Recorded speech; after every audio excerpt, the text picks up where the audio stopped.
Hola a todos y a todas, mi nombre es David Graeber. Muchísimas gracias por invitarme.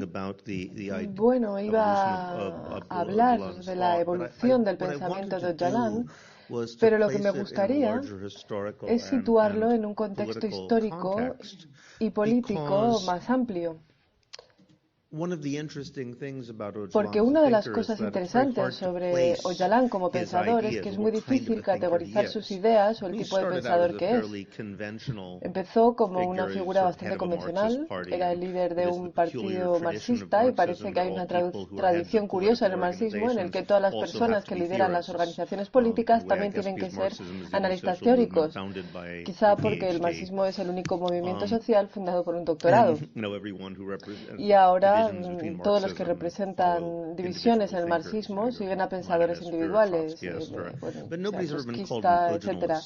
Pero a nadie se le ha llamado nunca öcalanista, que yo sepa. Öcalan ha roto de alguna forma con ese molde hasta el punto en el que es muy difícil situarlo en un lugar concreto y de alguna forma es una figura fascinante porque planea entre medias de categorías convencionales. Por ejemplo, cuando estuve en Rojava me di cuenta de que era el único, no ve realmente un culto a la personalidad en el sentido convencional del término, de líderes carismáticos cuyas imágenes están en todas partes. Sí ves muchas fotos de personas, pero estas personas están todas muertas, son todas mártires. Y Öcalan es la única excepción.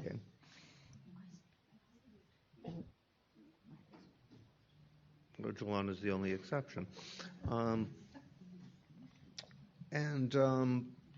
Öcalan es la única excepción, pero de alguna forma Öcalan también es casi como un mártir viviente. Lleva 20 años en la cárcel, así que no puede ser realmente un líder carismático de organizaciones en el mismo sentido que los líderes tradicionales de estos partidos en el pasado. Y si leemos su obra teórica, está escrita también con mucho cuidado, de forma que es muy difícil que se convierta en un dogma. En el sentido tradicional de los antiguos líderes de partidos. Por ejemplo, él no escribe las reglas. Mucho de lo que plantea tiene que ver con abrir posibilidades y caminos para que otros las sigan o los lleven a cabo, lanzando ideas. Pero por otra parte, esas ideas han hecho muy fuertes, tienen mucha potencia. Creo que Oscar Wilde dijo una vez que una idea que no es peligrosa realmente no merece ser llamada una idea siquiera, ¿no?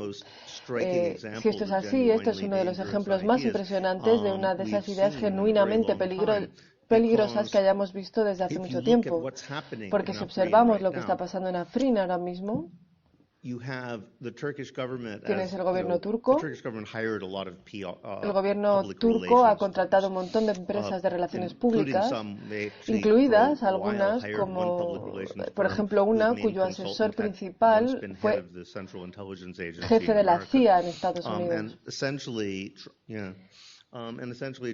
Y básicamente lo que trata es de decir, bueno, ¿qué tenemos que hacer para cambiar la imagen de la YPG, de las fuerzas kurdas en Rojava, que todo el mundo ha visto como defensores heroicos contra los bárbaros del ISIS? Y mucha gente en el momento del asedio a Kobane decía, bueno, esto es lo más cerca que se puede llegar en tiempos modernos a un conflicto claro entre el bien y el mal.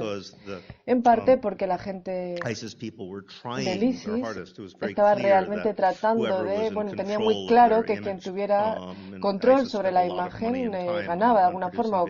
El ISIS empleó mucho tiempo y dinero produciendo vídeos de su propia imagen. Habían visto muchas películas de Hollywood y estaban tratando de construirse esta imagen malvada para aterrorizar a los públicos occidentales por distintas razones que ellos habían calculado. Pero básicamente parece que el gobierno turco dijo, bueno, ¿cómo podemos dar la vuelta a esto y convertir a estos tipos en los malos? Y dijeron, bueno, hay que repetir la palabra terrorista una y otra vez. Y bueno, de hecho, esto ya había sido la estrategia turca desde hacía mucho tiempo. Es interesante saber que el PKK, durante el periodo en el que, de hecho, estaba librando una guerra de guerrillas en la década de los 90 y se dio todo tipo de violencia y todo tipo de cosas en ambos lados, durante ese periodo nadie reconocía al PKK como una organización terrorista, no estaba en la lista de organizaciones terroristas.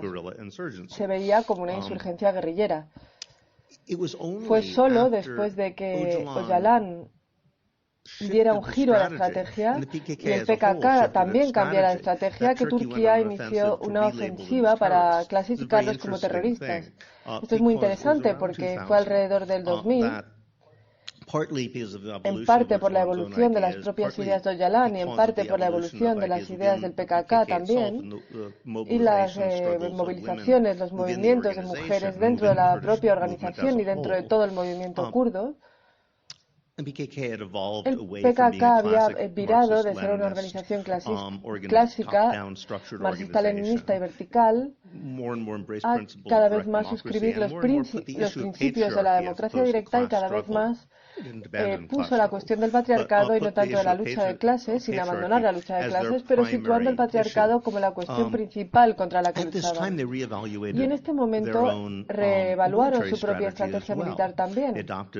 Adaptaron el principio de defensa de alguna forma y anunciaron que ya no iban a realizar acciones agresivas contra las fuerzas de seguridad turcas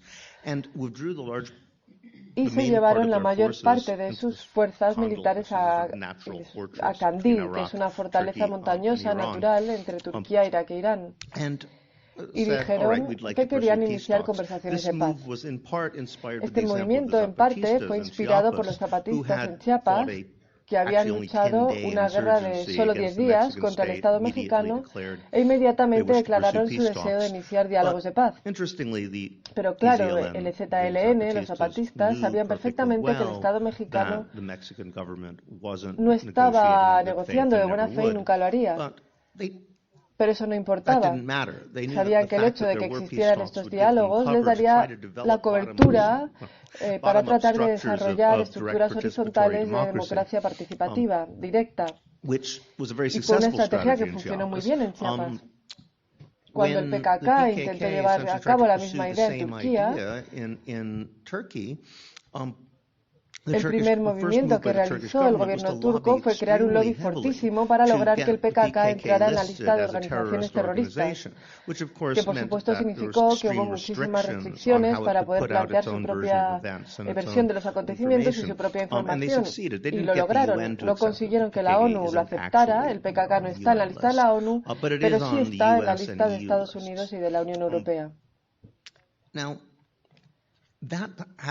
Esto tuvo una repercusión enorme porque se llevó a esta situación orwelliana en la que muchos de los medios de comunicación europeos, bueno, al menos me parece a mí, no puedes decir que el PKK no es una organización terrorista y justificarlo, porque si lo haces, entonces te acusan de estar haciendo apología al terrorismo. El tema ya está resuelto. Esto fue un movimiento muy inteligente por parte del gobierno turco y desde entonces lo han explotado una y otra vez. Asocian a cualquier persona que no les gusta con un terrorista. Así que durante la invasión de Afrin tuvimos un ejemplo increíble en el que el gobierno turco, que básicamente está empleando a gente que estuvo en el ISIS o en Al-Qaeda y que en muchos casos sigue vinculada, bueno, básicamente se han cambiado el uniforme, son la misma gente que asedió Kobane, la misma gente que ha estado cortando las cabezas de la gente, esclavizando a personas de forma masiva, que están luchando ahora del lado de un aliado de la OTAN, respaldados por tanques alemanes, aviones británicos y estadounidenses y por toda esa infraestructura de alta tecnología de un ejército moderno. Contra esta milicia y contra Afrin, que era un experimento de democracia directa feminista, y como señalaba la gente, Afrin había ido más lejos que otras partes de Rojava, porque no solo la mitad de todos los cargos eran mujeres, sino que creo que eran 2/3, es decir, que es uno de los pocos lugares en el mundo, quizá el único, donde la mayoría de las personas en todos los niveles de gobierno eran mujeres. Mucha de esta información nunca ha llegado al público porque lo único que se decía era que eran terroristas una y otra vez. Pero ¿cuál era la base para decir que la gente de Afrin era terrorista? Bueno, básicamente porque suscribían las ideas de Öcalan. Decían que eran del PKK, el PYD, el partido sirio, y que el movimiento de liberación kurdo era lo mismo que el PKK, pero nadie realmente tiene ninguna prueba o podía realmente afirmar que haya ninguna conexión institucional, que la gente de Kandil esté dando órdenes a la gente de Afrin. La única conexión que prácticamente todo el mundo admite es ideológica. ¿Pero qué significa esta conexión ideológica? Que hay carteles de Öcalan, que la gente ha leído sus libros, que les ha influido su filosofía. Pero ¿cuál es esta filosofía? Pues básicamente es una filosofía de democracia directa, de liberación de las mujeres y de ecología. Así que se da una situación en la que el suscribir una serie de ideas era suficiente para calificar a la gente de terrorista. Y la gente lo ha comprado. Quiero decir, en general, prácticamente cualquier artículo que leas sobre Afrin en el periódico tiene que tener esta frase ritual en la que dice que el gobierno turco clasifica de terroristas, ¿no? Es decir, que parece que tenemos que tomar en serio la idea esta de que son terroristas a pesar del hecho de que nunca han infligido ningún terror a nadie. Leen libros de un tipo que hace un llamamiento a la democracia directa y a la liberación de las mujeres. Esto resulta particularmente irónico en el contexto del Oriente Próximo, porque no hace más de 15 o 16 años, por el tiempo del 11S, la administración de Bush daba discursos sobre cómo la gente de Oriente Próximo reprime los derechos de las mujeres, como los talibanes, por ejemplo. El régimen de Irak tenía estos regímenes patriarcales, antidemocráticos y autoritarios, ¿no? Y el argumento era, bueno, esta gente no cree en los derechos de las mujeres, no cree en la democracia, podemos bombardearles, matarles y apropiarnos de sus recursos. Pero ahora de repente parece que si creen demasiado en los derechos de las mujeres y en la democracia, bueno, también podemos bombardearlos y matarlos y apropiarnos de sus recursos. Me imagino que la idea es quedarse en algún lugar de medio, suscribir la democracia y los derechos de las mujeres, pero solo lo suficiente, sin pasarse. En fin, que las ideas de Öcalan en sí se clasifican como terroristas, pero ¿en qué consisten? Pues son bastante interesantes y si leéis su obra son multifacéticas, pero me parece que, bueno, quiero destacar algunas de las que no se han discutido quizá tanto como otras. Y una que me fascina a mí como antropólogo es su concepción de la historia y del neolítico. Resulta que yo también me he puesto a trabajar con un arqueólogo para escribir una especie de libro de historia, trazándolo hasta la antigüedad, para averiguar sobre la desigualdad social a través de la historia, porque hay una narrativa estándar que se nos da una y otra vez y que es claramente errónea. Todos hemos oído la historia de que originalmente había estos pequeños grupos de recolectores y que eran felices y vivían en igualdad y todo iba bien. Luego inventaron la agricultura y todo se empezó a ir a pique. Entra el concepto de la propiedad y luego empiezan las ciudades y eso también significa estados y civilización y eso trae cosas buenas como la escritura y la literatura, pero también trae impuestos y patriarcado y esclavitud y demás. Bueno, esta historia simplemente es incorrecta, para nada es lo que ocurrió. Pero una de las cosas que es fascinante es que Öcalan ofrece una contranarrativa que en muchas formas es mucho más convincente que las versiones que puedes leer en cualquier otro lugar, de cualquier otro autor contemporáneo. Esto me parece especialmente sorprendente teniendo en cuenta los recursos limitados de los que dispone. Öcalan está en la cárcel, ha escrito una larga historia del mundo desde la perspectiva de Oriente Próximo, una historia de la civilización desde la cárcel. Y en la cárcel solo le dejaban tener 3 libros a la vez y obviamente ningún tipo de acceso a Internet. Los libros se los traían sus abogados mientras él escribía y a pesar de los recursos limitados de los que disponía, ha logrado producir una versión mucho mejor aunque yo no esté de acuerdo con absolutamente todos los puntos, claro, pero bueno, es una versión de la historia mucho más convincente de la que han sacado toda esta gente como Jared Diamond o Francis Fukuyama y demás, que tienen todos los recursos de las mejores bibliotecas del mundo a su disposición. Realmente me parece algo muy impresionante. Y una de las cosas que discute es que tenemos que volver a analizar el neolítico. El neolítico es una especie de fascinación en el movimiento kurdo que en las otras versiones de Rousseau es toda esta historia de que en cuanto se inventa la agricultura surge la propiedad privada y todo se corrompe, pero nos damos cuenta de que esto no es realmente cierto. Y lo que señala Öcalan es que tienes que mirar esto desde la perspectiva del género y el origen del patriarcado.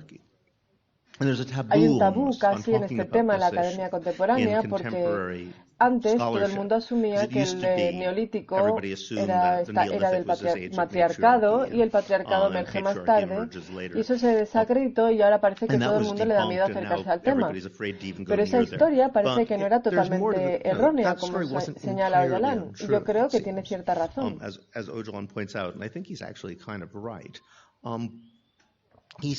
Él dice que el problema de las ideologías como el marxismo, con ideologías tradicionales revolucionarias, es que asumen esta idea racional del progreso continuo. Y eso es básicamente una idea de clase media, es una concepción de la pequeña burguesía que tiene mucho sentido para la gente que finalmente tomó el poder en la mayoría de los países socialistas, que eran básicamente ingenieros y cosas por el estilo. Esa idea del progreso continuo y racional, uniforme, tiene sentido para ellos, pero no lo tiene para los campesinos, para los artesanos, para los trabajadores, el tipo de sectores de la población que se supone que representan los movimientos revolucionarios realmente. Ellos no piensan así, no son positivistas. Y políticamente existe un gran problema, que frecuentemente los movimientos políticos conservadores, especialmente los religiosos, resultan más atractivos para esta gente. Entonces, ¿cómo puede un movimiento de izquierda revolucionario apelar a esa gente, hablar con ellos? Tenemos que pensar seriamente en esta cuestión. Y parte de la razón es que la lógica de la religión revelada dice que hay estos momentos de revelación o profecía donde parece que las cosas surgen de la nada y luego hay largos periodos de estabilidad donde simplemente te dedicas a conservar las cosas y esto sí representa de hecho el aspecto de la historia desde el punto de vista de la gente común, pero el problema que tenemos no es que veamos la historia así, sino que esta versión patriarcal, sino que hay una versión como patriarcal bizarra de eso. Así que si volvemos al neolítico, por ejemplo, fijémonos en la mayor parte de las cosas que hacen que nuestra vida sea posible. Por ejemplo, aquí estamos en un teatro y estamos todos sentados en sillas. ¿De dónde han salido las sillas? ¿Quién las ha inventado? El queso, el pan, dormir sobre una almohada. Todas estas cosas las ha inventado alguien. Y esto ocurrió más o menos en ese periodo. Y casi seguro que todas esas cosas las inventaron mujeres. Mujeres que ahora se han olvidado. Es decir, que hubo estos momentos importantes en la historia y el neolítico fue uno de esos periodos en los que todas esas mujeres creativas básicamente se inventaron lo que luego ha conformado nuestras vidas, casi todas las cosas agradables de la vida, ¿no? Y por los miles de años que le han seguido, luego como hubo una especie de revolución donde esa creatividad fue apropiada y Öcalan dice, si miras a la mitología es un campo de batalla política y es equivalente a los medios de comunicación de hoy. Es decir, hoy en día menospreciamos las historias de grandes diosas y luchas entre dioses y diosas como algo que realmente no tiene ninguna relevancia con la vida política y eso no es cierto. Eso era la vida política de ese tiempo y equivale de alguna forma a las batallas sobre la imagen en los medios de comunicación hoy. Así que el resurgimiento en el movimiento kurdo, por ejemplo, de la diosa Ishtar, cuyo nombre se usa en varios movimientos de mujeres, incluso si lees algunas de las cosas que pone el YPG, la milicia de las mujeres, son muy conscientes de este resurgimiento, de este antiquísimo imaginario mitológico. Y de ahí es de donde viene, de darse cuenta de que estas cosas siempre han sido cuestiones de lucha política. Me acuerdo, por ejemplo, que durante la batalla de Afrin hubo un ejemplo muy famoso en el que se mutiló el cuerpo de una miliciana del YPG que fue asesinada en combate por algunas de las milicias islamistas. Y el YPG emitió una declaración que decía: vengaremos a nuestra diosa Tiamat contra los Marduks del mundo, en referencia a la épica de creación de Babilonia, donde el dios patriarcal Marduk mata a la diosa madre, que es un dragón y que crea el universo de su propio cuerpo. Así que todas estas cosas no vienen simplemente de las ideas de Öcalan, sino que es un movimiento mucho más amplio que se está recreando de formas muy inmediatas y muy dramáticas.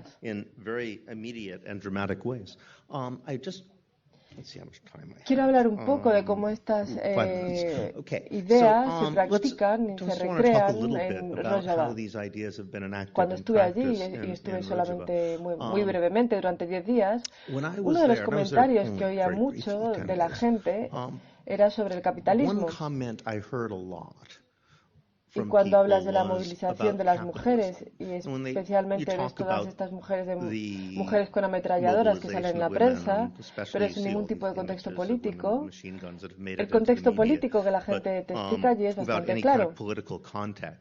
Te dicen, bueno, somos anticapitalistas, siempre lo hemos sido, pero a lo largo del siglo XX hemos aprendido que no puedes eliminar el capitalismo si no eliminas el Estado.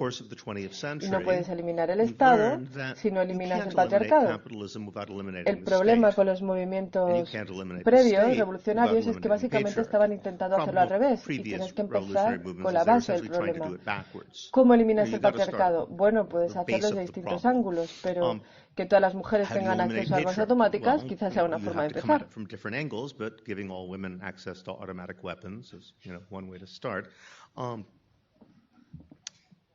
Now, there is a whole institutional basis of this, which is de esto, is really quite que está realmente detallada e integral. Por ejemplo, a nivel político hay una idea de la crítica en la que los hombres no pueden criticar a las mujeres si ellos están en grupo. Si eres un hombre y hay un grupo de mujeres, puedes hacer una crítica política. O si eres una mujer con un hombre. Pero si hay dos hombres, no puedes, porque el patriarcado tiene que ver con hombres haciendo pandilla contra las mujeres y por eso no está permitido reproducirlo. También han intentado equilibrar que todos los cargos siempre sean compartidos por un hombre y una mujer, pero incluso más importante es que todas las asambleas, todas las organizaciones directamente democráticas, no solo tienen que tener por lo menos el 40% de participación de mujeres para que haya quórum, y alguna gente está tratando de cambiarlo al 50%, sino que además hay un grupo exclusivamente de mujeres por el que tienen que pasar todas las decisiones y que tiene el poder de veto sobre cualquier decisión que se tome que pueda tener repercusiones sobre las mujeres, que básicamente son todas. Así que, por ejemplo, cada 100 casas tiene una asamblea y cada una de esas asambleas tiene una serie de grupos de trabajo: seguridad, salud, educación, etcétera. Y luego a nivel de barrio mandan delegados a grupos más grandes, a asambleas y a grupos de trabajo, y luego a nivel municipal lo mismo, de forma que hay como una jerarquía a 3 niveles y asambleas y grupos de trabajo en cada uno de ellos. Y cada una de esas asambleas y grupos de trabajo tiene un grupo de trabajo solo de mujeres para equilibrar. Es decir, que tienen mucho cuidado tratando de garantizar que este equilibrio de género funciona en todos los niveles de la sociedad. Además de eso, hay otras instituciones de la revolución que son muy importantes. Las academias, por ejemplo. Estas son instituciones educativas en las que se ofrecen cursos de 6 semanas sobre cualquier tema y todo el mundo puede asistir, aunque nadie está obligado. Y hay desde academias de economía, donde te enseñan a llevar una cooperativa, de seguridad, donde forman a el tipo de... Ellos no tienen policía, tienen a SAIS, que son la gente de seguridad, y les forman en la academia de SAIS, que es un curso de 6 semanas también. Y este fue uno de los primeros lugares que visitamos y nos explicaron que lo que realmente querían, tenían dos objetivos a largo plazo. Uno es llegar finalmente al punto en el que la gente de seguridad no tenga que llevar armas, pero el objetivo final era que todo el mundo en el país reciba ese curso de 6 semanas de policía y finalmente abolirían la policía. Es una forma interesante de abordarlo. Yo he hablado con un montón de gente que quiere la abolición de la policía y siempre nos preguntamos cómo funcionaría este modelo. Pero también hay academias de mujeres donde enseñan genealogy, que es la ciencia de mujeres, como se llama, y donde uno de los objetivos fundamentales es la unidad entre la ética y la estética. Dicen que el papel de las mujeres se ha delegado a la economía y que hay como una especie de moralidad social y estética, pero este papel se ha suprimido y no se ha reconocido. Así que para controlar estas zonas de la vida humana hay que reconocer que la verdadera belleza es la libertad y que la verdadera libertad es la belleza y que la ética y la estética son la misma cosa. Es decir, que tienes este tipo de instituciones, las academias, luego están las asambleas, y bueno, y luego tienes las unidades autogestionadas de mujeres militares, ¿no? Que también están organizadas de una forma muy democrática. Y todo esto es una encarnación de una filosofía. Y esto se ha desarrollado a través de Öcalan y a través de su obra, pero hasta cierto punto él ha sido simplemente como un medio para que porque las cosas se han ido desarrollando a través de la propia lucha en sí. Por ejemplo, tengo muchas amigas kurdas feministas que se enfadan porque les llegan tipos diciéndoles, venga ya, tenéis a un tipo patriarcal diciéndoos que seáis feministas, es ridículo. Eso no es un feminismo de verdad. Y ellas dicen que Öcalan solo está respondiendo a las luchas que llevan dándose desde hace muchísimos años en las montañas, en el movimiento guerrillero, por mujeres que se unieron al movimiento y que han luchado para que esto saliera adelante y que lo han conseguido, han tenido éxito. ¿Cómo terminar? Bueno, creo que esto es una de las cosas más emocionantes que ha ocurrido en la reciente historia de la humanidad. Y realmente no ha ocurrido nada parecido a esto. Creo, desde la Guerra Civil Española. Los zapatistas también han sido un experimento de socialismo libertario que involucraba el control del territorio.